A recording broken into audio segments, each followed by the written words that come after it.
Conditioning Toward Extinction, a program from the Center for the Study of Democratic Institutions in Santa Barbara. This is one in a series of programs developed from a center conference held to discuss the theories of B.F. Skinner, author of the best-selling book Beyond Freedom and Dignity.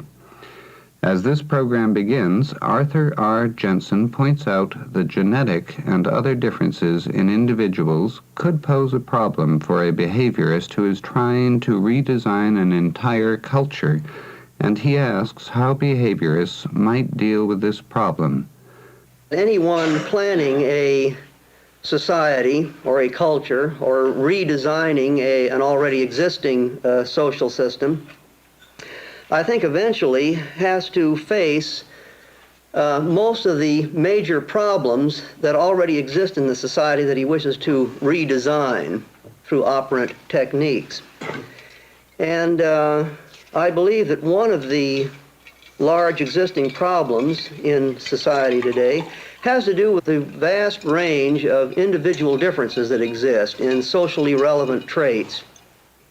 Now, if these differences are all a result of environmental contingencies, then there's no major problem that the operant conditioner has to face, really, because the question of individual differences comes under the purview of dealing with shaping behavior from birth on through operant techniques.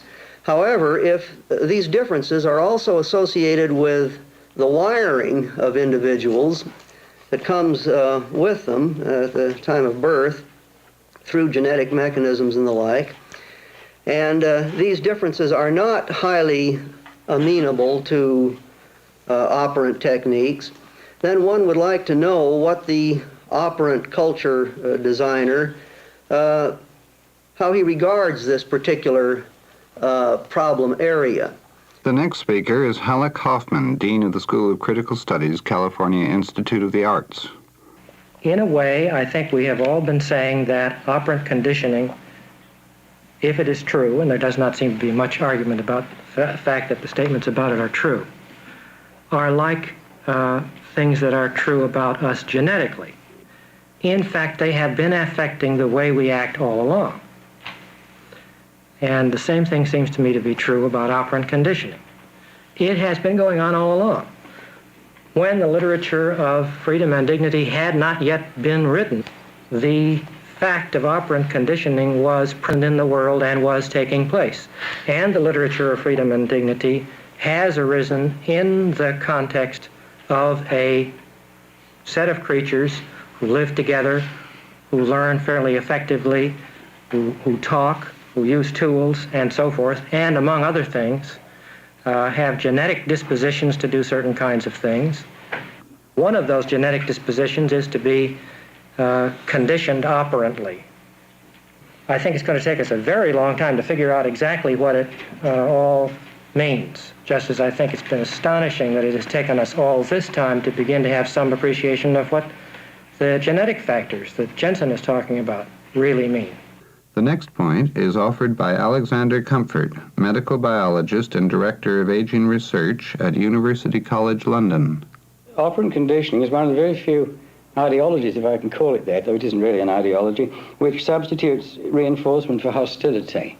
And this is a very important sieve against certain types of personality getting into office, nuts like aversive techniques.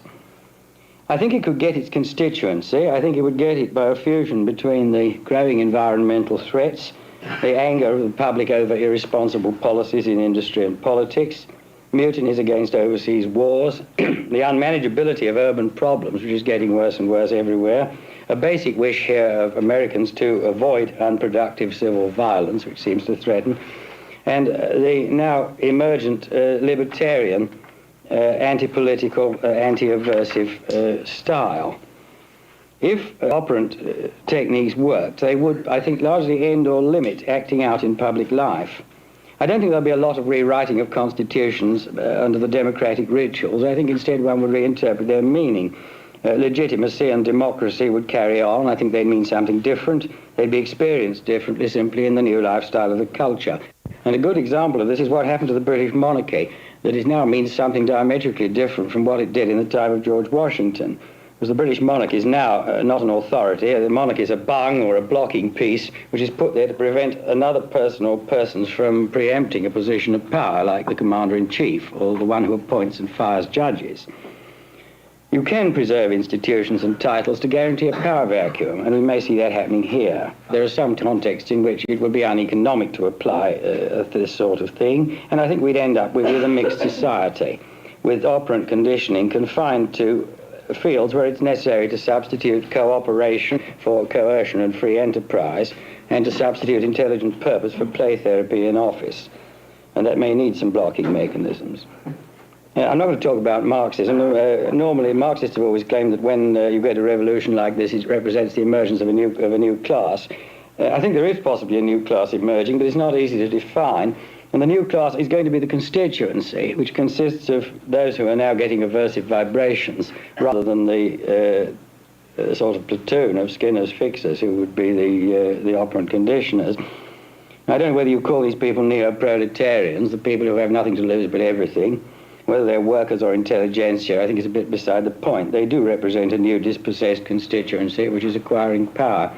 A psychoanalytic criticism we shall have to encounter is that there's no reason to suppose that, since goals are not implicit in this, operant conditioning would be any less liable to be irrational than any other present system. There is a rather important point here, and I say this as one who accepts both the psychoanalytic and the operant paradigms as two different ways of looking at the same behavior. And that important thing is that these techniques introduce this anti-aversive sieve. If you have a program which rejects aversive behavior and rejects hostility, it is very remarkably able, I would expect, to exclude psychopathic people and acting out projects. We've got no other system which does quite that. And there is the fringe benefit also, of course, that if you had a vogue of wholly unaversive education, many people would expect this to, if not totally remove neurotic behavior, it would at least to reduce it in amount. The deep difference, I really think, is between the disputants in this whole argument is whether operant conditioning provides us with the full explanation of our human actions. Donald MacDonald, executive editor of the Center magazine. Cali let Me Lie killed and authorized the killing of a number of innocent, defenseless women and children. Now, a lot of us have read books and long articles about the circumstances that obtained at that particular moment when that action was placed. It became something like what C.S. Lewis called pockets of morality. We act a certain way when we're within a certain pocket of morality. And when we're soldiers, we use certain language in a certain way, use obscenities. When we move out of that pocket in a different one, we act a different way. Now, Cali, apparently there was a sanction for that kind of action in that war, for that kind of behavior, which was perceived as at least okay. It certainly wasn't considered by Cali and others as being wrong. But the interesting thing to me is that some other soldiers were in that same situation, in that same, according to C.S. Lewis, that same pocket of morality, and they didn't kill women and children. They revolted and reacted against it. They walked away from it. Now, somehow, one must be able to explain why those circumstances and all those referent conditions operate on one person one way and one person another way. And if the theory holds up, everybody should have acted more or less the same way. Everybody should have acted as Lieutenant Calley did. In other words, the conditioning isn't a full explanation of human action, at least in those circumstances. I don't think it is. The operant conditioning. You're putting too much emphasis on the current situation and not on the past history of the individual. Professor Skinner. They were in similar situations, but they brought different histories. Very different past histories. Their past conditioning was different.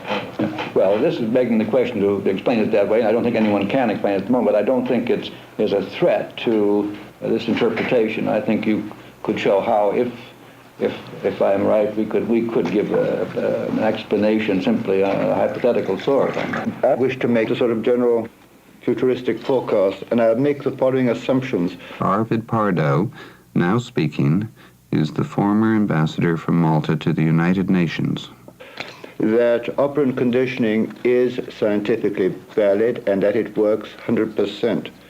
That it is used and that it is applied at the macro level for the solving of general problems of society.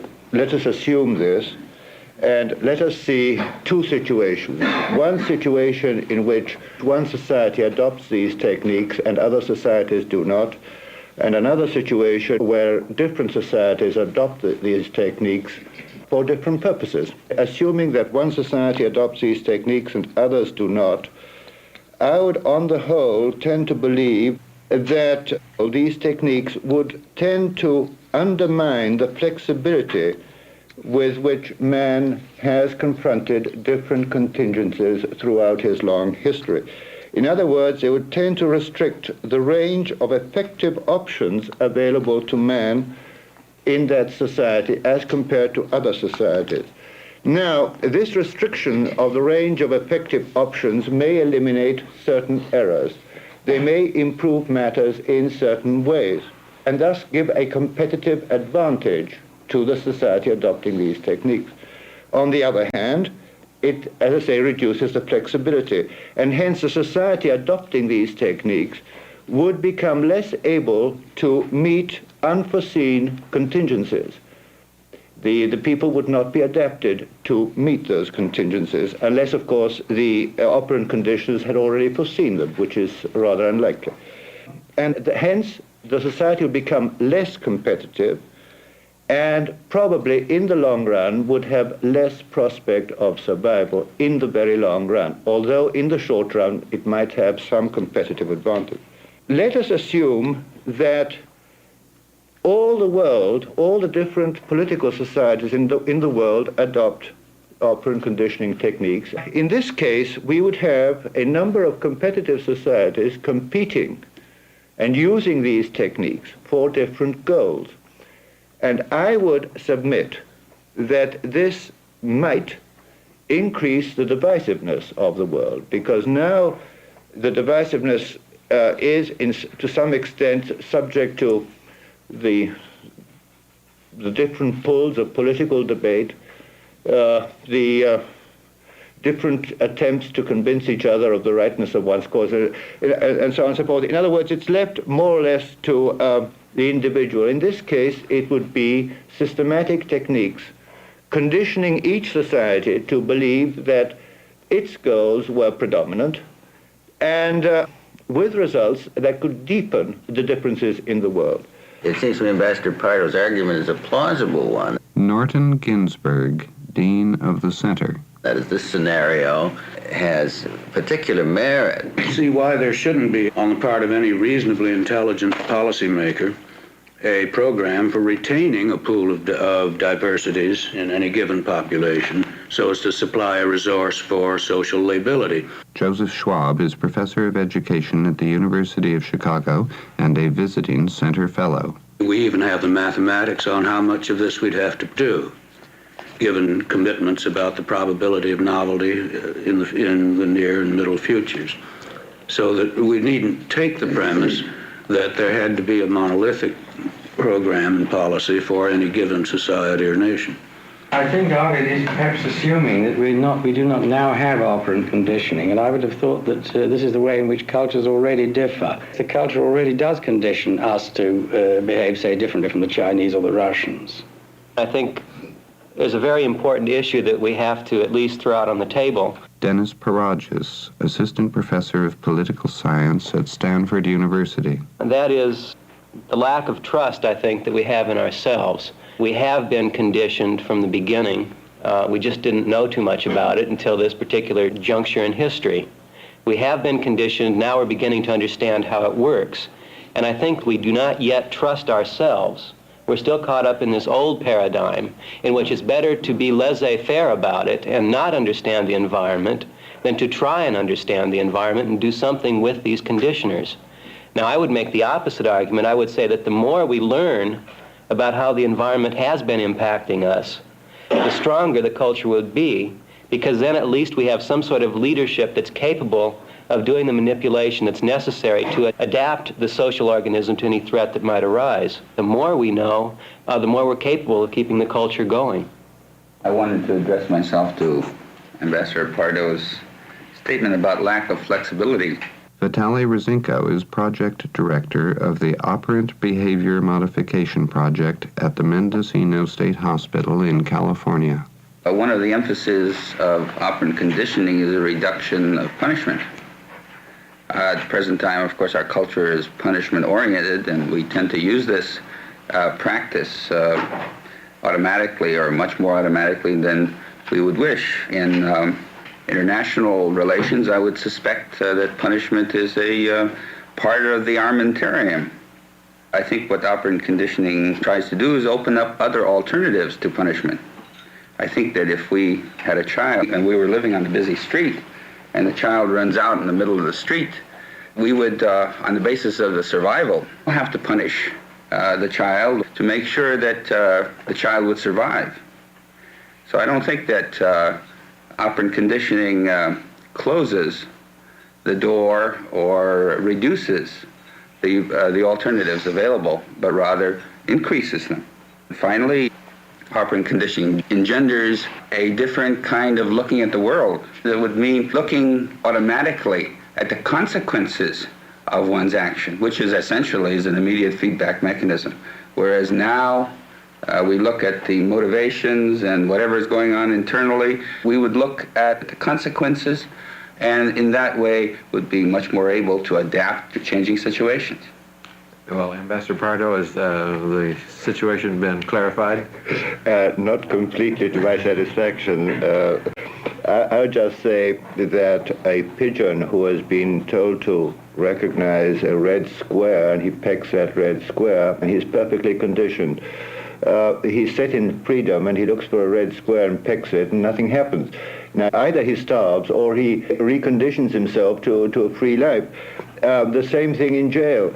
Discarding the verbiage, the purpose of the jailers is to make a person perfectly adapted to the condition of living in jail. And the more successful they are, the less adapted the person is to live in another environment. The same thing with regard to an educational institution. The more perfect the teachers are in adapting you to absorb the educational process in whatever system, the less adapted you are to live in a different environment. Of course, operant conditioning is a very old thing. But what I think Professor Skinner advocates is to apply everything more logically, more systematically, more comprehensively, more effectively. And what is now a network of countervailing forces would become, in the ideal, rather monolithic. You would be conditioned to function in a certain way, in a certain manner, under certain contingencies. And when confronted by different contingencies, you'd be confused. The operant conditioner would have to recondition you if he could. Well, there's one point which is related to what the ambassador's been saying, which hasn't been touched on, and this is the extent to which behaviors are linked. Robert Rosen, professor of theoretical biology at the State University of New York in Buffalo. I tried to touch on this a little bit in my own paper. Sometimes in behavioral literature that I've been exposed to over the past weeks, the discussion goes as if behaviors were discrete atomic things which could be reshuffled and recombined without affecting each other. At other times, this isn't assumed to be the case. For example, the reason that aversive conditioning is supposed to be bad is precisely that behaviors are linked, that bad things come along with the suppression of the behavior that the aversive conditioner wants to suppress. Now, in the evaluation of consequences of any kind of technology like this, one of the things which is going to have to be analyzed is these systemic aspects, the extent to which behaviors are linked with each other, the extent to which they are atomic, can be treated as if they're atomic, and the extent to which a particular behavior, once conditioned, carries along unexpected other kinds of behaviors, which may be of an advantage or may be of a disadvantage.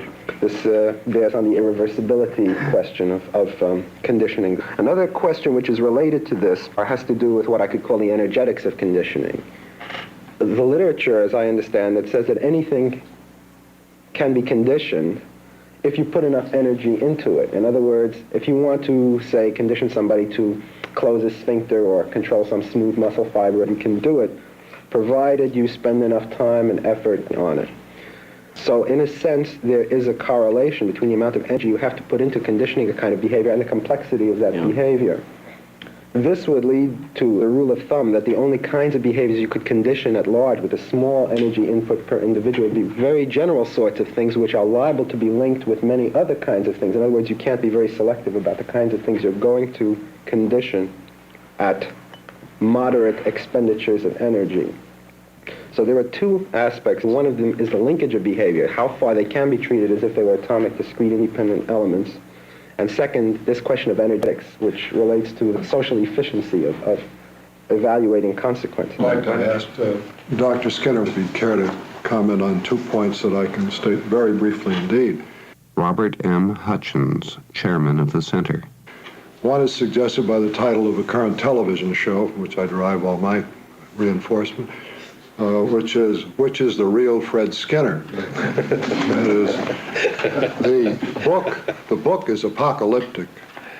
The book says, here we are in this dreadful mess, and all we have to do is operantly condition ourselves and we'll be okay. That, I admit, is a caricature. Fred Skinner says here, where he is positively reinforced by our friendly manner, that we just got a few leads here on some subjects that look fairly important, and just leave me alone and I'll give you some information that may be useful to you in the future. I don't see the two Skinners clearly, and I don't know which is which and why there are two, if there are two. The other question is, are we now to assume that all questions can be answered by the method of experimental science? Well, first of all, as to which Skinner I am, I wish I knew. I'm afraid that I can't establish my identity or give you my credentials even any better than I have done. I certainly don't feel we can answer all questions. I hope that is clear. But I do feel we have a technique, a methodology, a set of concepts which will help us advance toward answers, and I would say answers to any type of question that may be asked. I admit the inadequacies of an operant analysis. I do not admit that there are areas in which it is not of potential value. Two questions I do want to comment on briefly. One about the genetic endowment. I thought that Mr. Jensen was quite fair in reviewing my pronouncements in that field. He seems to feel that my colleagues or disciples or students are less likely to be explicit about this than I am, but I have never questioned the enormous differences among members of the human species. I did point out yesterday that pigeons have done things in the last 25 years they've never done before, and I made some statements about species differences being less extensive than they were once thought to be. And I would hold this to be true of human beings as members within a single species.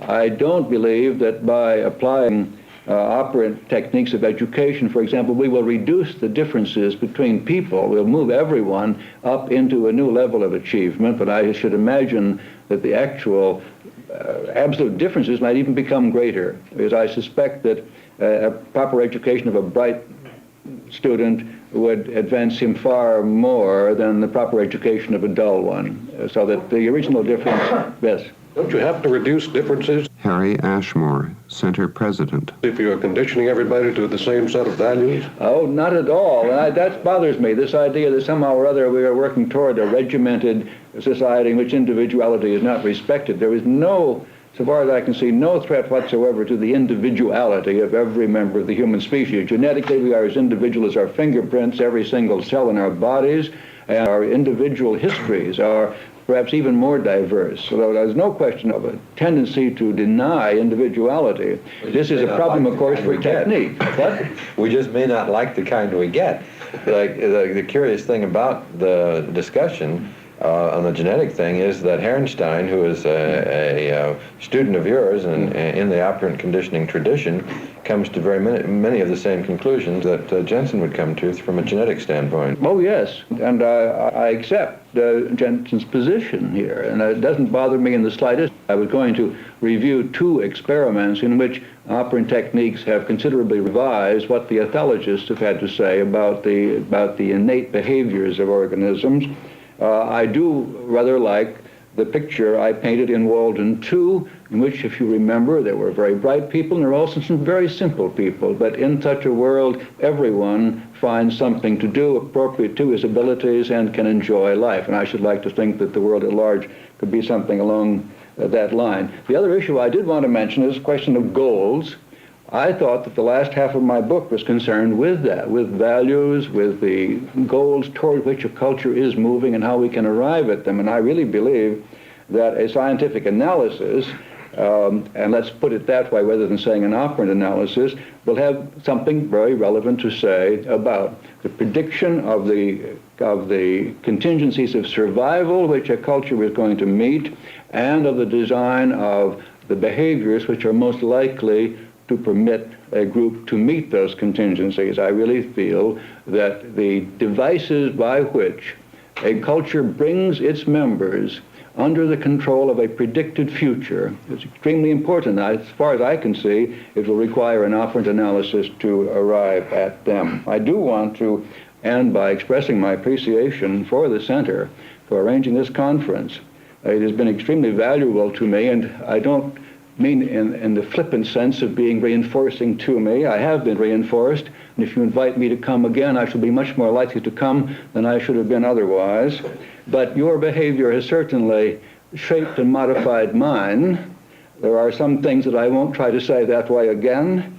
There are certain things I am more likely to say that way again. There are certain areas I am more likely to keep on talking in, and other areas which I am much less likely to talk. This is, I think, as it should be, and I am convinced, as I was not before I came, of the value of the dialogue. You have been listening to one in a series of programs recorded during a conference held to discuss with Professor B.F. Skinner the theories developed in his best-selling book, Beyond Freedom and Dignity.